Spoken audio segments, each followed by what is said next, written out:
Hello everybody, my name is Luis Fernandez Luque and today we are going to speak about social media and health communication crisis.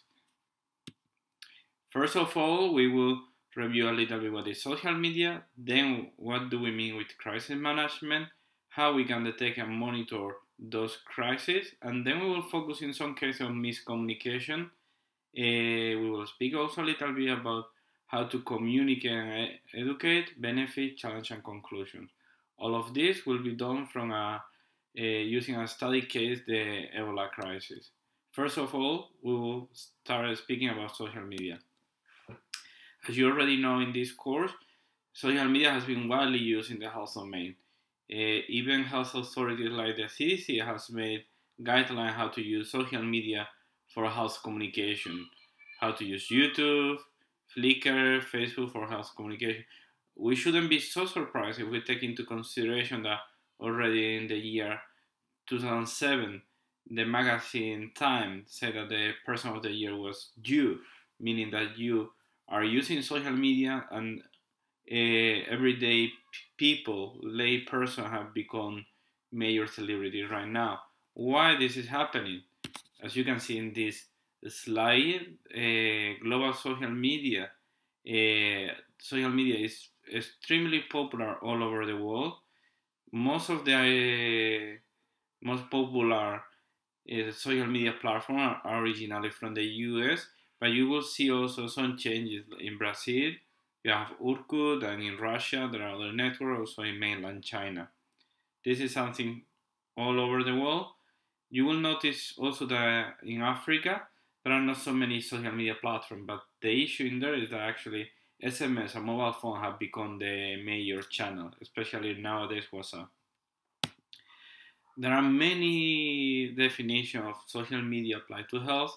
One of the first one was Medicine 2.0. This is from a paper from Professor Gunther Eisenbach, which is already quite old the paper. But as you can see, social media in the health domain has managed is a tool that has managed to create a mediation to facilitate participation, openness, and also collaboration. And you have that between patients, with patients, between patients and professional, and all together. Now we'll speak also a little bit about crisis management. First of all, what is a crisis? A crisis is a difficult or dangerous situation that needs attention. When there is something that we need to take care of, that can be a crisis. Has to be difficult situation and hard to handle, and also it can be a dangerous. It's also a moment where we can do something to prevent that it gets worse or not. So if we don't do something, we'll have an issue. And a crisis can be also something emotional. Those are definitions from the online dictionary Merriam-Webster. There are many examples. You can have a global crisis, like the right now the Ebola outbreak in West Africa is a global crisis because there have been cases in the US and Spain. You may have crisis within a sector, like for instance, the health sector is becoming very expensive to treat patients. So we can say that there is no way that we can continue with the development of the health domain since everything is becoming very expensive. That can be a crisis in the healthcare sector, or you may have also a crisis in a pharma company. There is some bad news about a new drug or etc. And you can also face personal crisis like marriage meltdown. There are many theoretical frameworks about crisis management.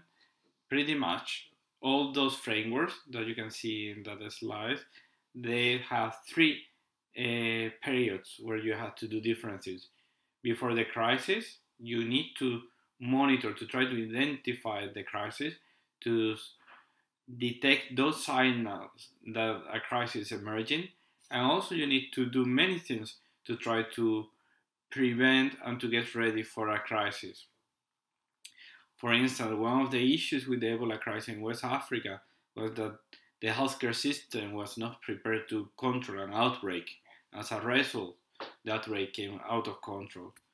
Also, it's quite different during the crisis because during the crisis you need to try to contain the crisis so it doesn't spread more, like with the quarantine, and also to limit the damage that is done. From a communication point of view, it's like when something bad has happened, you may have to start to communicate to try to dismiss the damage in reputation. Also, once the crisis is over, you have to recover. You need to try to regain the trust. And also, you may have to reorganize the way your organization is done. That's something called in the paper from Crandall as organizational learning.